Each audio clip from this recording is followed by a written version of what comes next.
नमस्कार दोस्तों, आज आपका हमारे इस यूट्यूब चैनल पर बहुत बहुत स्वागत है। आप सभी कैसे हैं? आप सभी की पढ़ाई कैसे चल रही है? अच्छी चल रही होगी, उम्मीद करते हैं आप सभी से। आज 8th क्लास का फर्स्ट चैप्टर हम करेंगे, इसका नाम है फसल उत्पादन एवं प्रबंध। तो देखिए दोस्तों, ये इसका पार्ट 1 होगा। पार्ट 2 के लिए आप कमेंट कर देंगे तो दूसरी वीडियो भी आपको जल्दी ही मिल जाएगी। तो चलिए ज़्यादा देर न करते हुए वीडियो को शुरू करते हैं। सबसे पहले समझिए फसल यानी एग्रीकल्चर में होता क्या है। देखिए, फसल का मतलब होता है किसी स्थान पर एक ही प्रकार का किस्म का पौधा अगर ज़्यादा ज़्यादा मात्रा में उगाया जाए तो उसी को फसल कहते हैं। जैसे किसी जगह पर गेहूँ ज़्यादा उगा दिया जाए तो गेहूँ ज़्यादा हो जाएगा। चावल उगा दिए जाएं तब क्या भैया, चावल भी, चावल ज़्यादा मात्रा में उगाए जाते, कम मात्रा में तो उगाए नहीं जाते।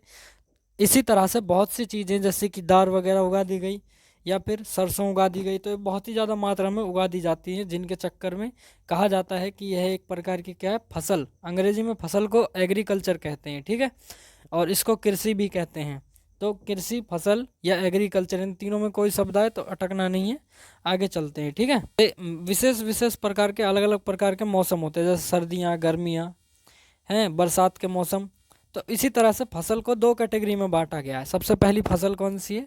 खारिफ की फसल। पहली है खारिफ की फसल, दूसरी है रबी की फसल, ठीक है। अब खारिफ की फसल क्या होती है और रबी की फसल क्या होती है, तो इनको भी थोड़ा डिटेल में समझ लेते हैं भाई। देखिए, खारिफ की फसल उसे कहते हैं वह फसल जिन्हें वर्षा ऋतु में बोया जाता है, उन्हें क्या कहा जाता है? खारिफ की फसल कहा जाता है। वह फसल जिन्हें वर्षा ऋतु में बोया जाता है उन्हें खारिफ की फसल कहते हैं। सीधा सा मतलब है दोस्तों, गर्मियों गर्मियों के मौसम में जो फसलें उगाई जाती हैं उनको खारिफ की फसल कही जाती है। और तो और क्वेश्चन में सवाल ये भी आता है कि ये किस मौसम से किस मौसम की ओर उगाई जाती हैं। तो देखिए, भारत में ये कब से कब उगाई जाती हैं इसको समझ लीजिए डिटेल में। जून से सितंबर तक के महीने में उगाई जाती हैं। और इसमें कौन कौन सी फसलें आएंगी गर्मियों के में? खारिफ में धान, मक्का, सोयाबीन, मूंगफली, कपास इत्यादि खारिफ की फसलें होती हैं। ठीक ठीक है, दोबारा से सुन लीजिए। धान, मक्का, सोयाबीन, मूंगफली, कपास। कपास जानते हैं आप सभी, रुई को कहते हैं, ठीक है। तो ये हो गया।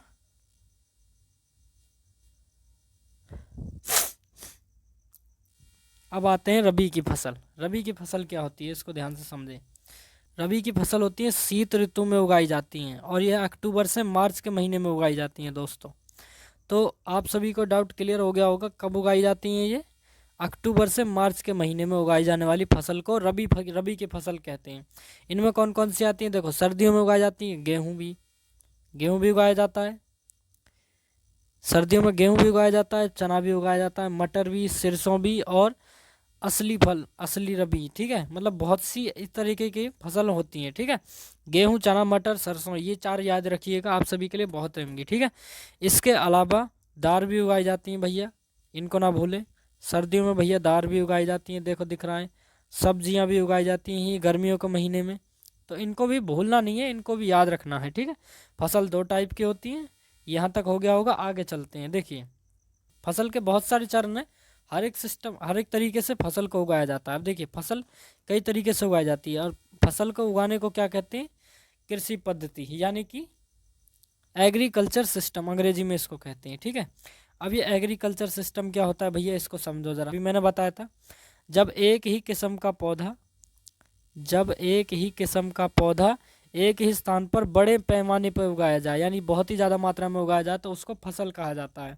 अब देखिए, गेहूँ सबसे ज़्यादा उगाया जाता है, यहाँ लिख रहा है। यहाँ मटर, चना, ये सभी के सभी ज़्यादा मात्रा में उगाई जाती है। अब देखिए, अन्न, सब्जियां या फल, ये सभी के सभी ज़्यादा मात्रा में उगाई जाती हैं, तो ये क्या हो जाती हैं? आप सभी की फसल, ठीक है।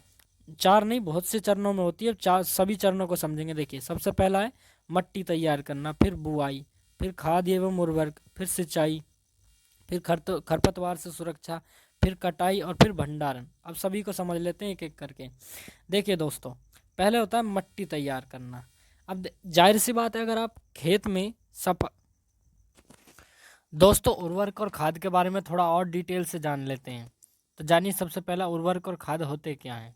देखिए, चलिए अब शुरू करते हैं। देखिए, उर्वरक और खाद, ठीक है, इनको डिटेल में चर्चा करते हैं। सबसे पहली चीज़, उर्वरक होता क्या है भैया?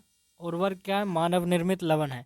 लवण क्या होता है? अम्ल और क्षार के जो उदासीनीकरण अभिक्रिया होती है उसको लवण कहते हैं। जैसे कि पानी का कोई टेस्ट नहीं होता क्योंकि वह लवण है, ठीक है।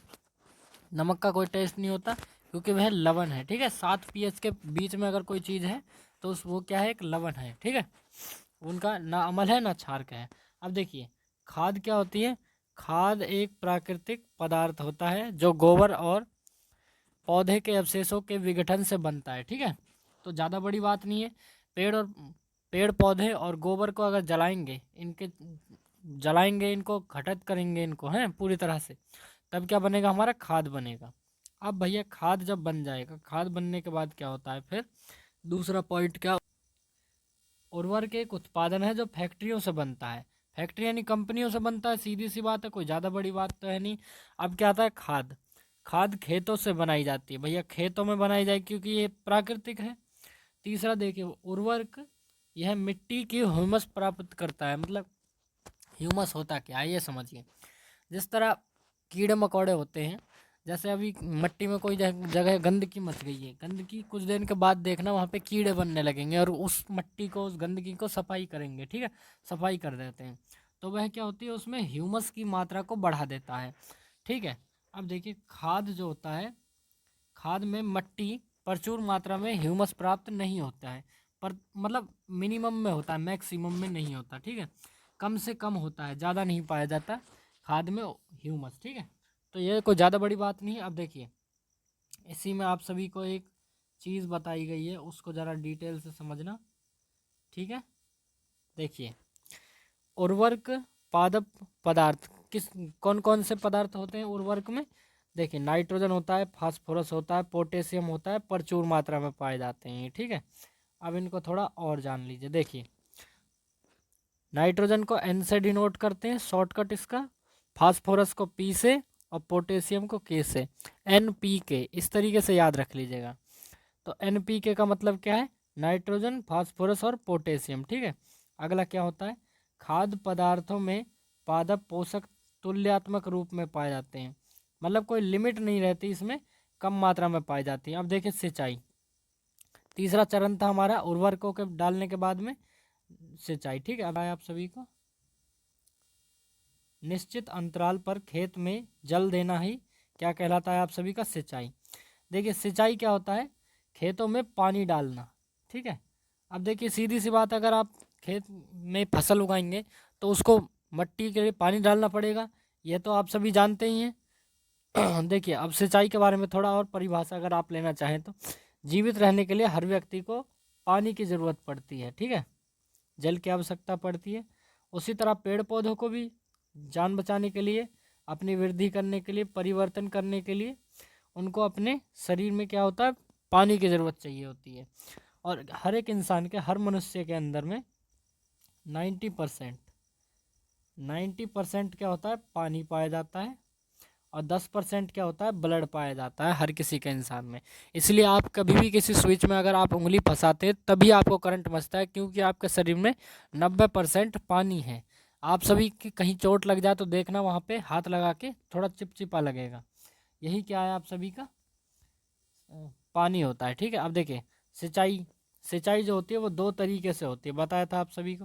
पहले सिंचाई के कुछ स्रोत जान लीजिए। स्रोत क्या होते हैं? मतलब उनके जन्म कुंड, मतलब कौन कौन सी चीज़ें उससे मेल खाती हैं। जैसे कि कुआं हो गया, जलकूप हो गया, जलकूप भी कुएं का ही एक रूप होता है।